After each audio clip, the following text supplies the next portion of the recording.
Perhaps you have been taught that philosophers and theologians have put forward good reasons to believe in God. If you think that, you might enjoy Chapter 3 on arguments for God's existence. The arguments turn out to be spectacularly weak.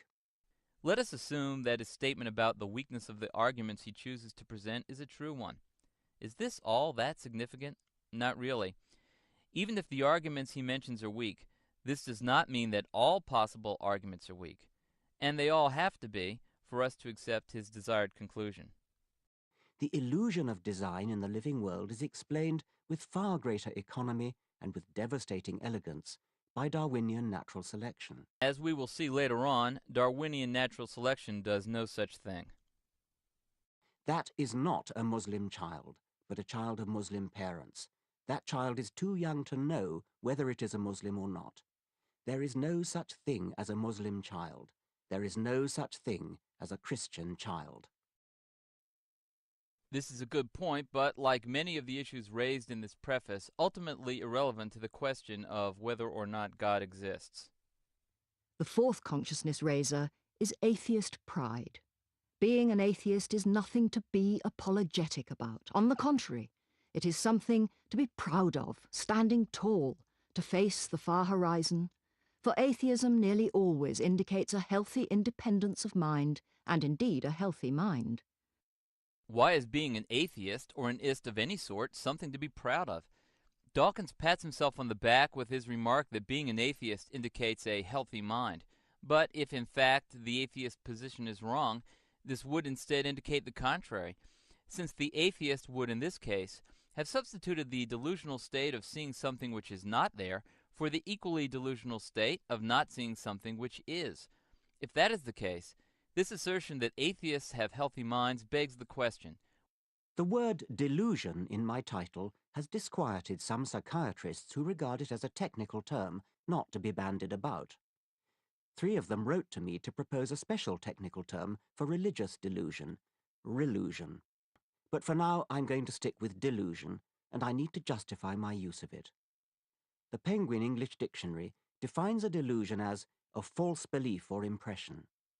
An excellent recognition of the need to avoid the use of question-begging statements and instead present evidence for all claims made. Score 1 for Dawkins here.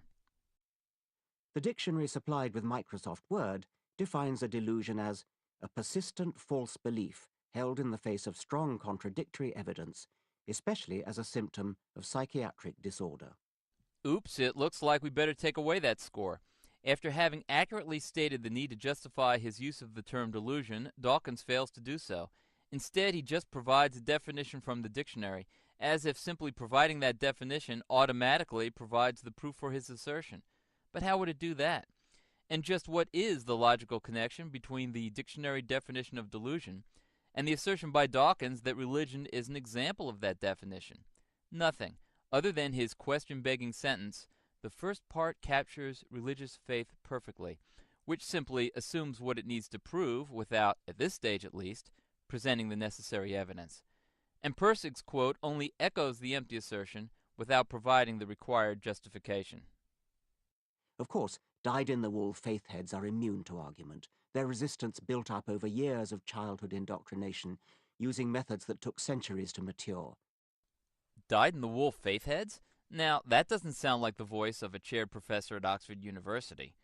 True, there certainly are many individuals who are immune to argument, the resistance built up over years of childhood indoctrination using methods that took centuries to mature, as Dawkins puts it, but then again, there are probably also many individuals who are not immune to argument, just waiting for some good ones, but until that time putting their faith in the worldview they see as most plausible. Still again, there are probably many individuals whose faith may be the product of a certain keen ability to perceive a reality otherwise invisible to the rational mindset. Further discussion of this point will follow. Among the more effective immunological devices is a dire warning to avoid even opening a book like this, which is surely a work of Satan.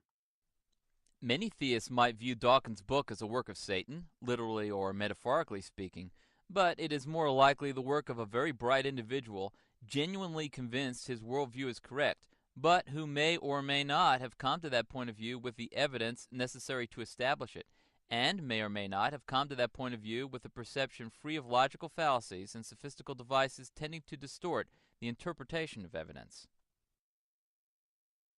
Such free spirits should need only a little encouragement to break free of the vice of religion altogether.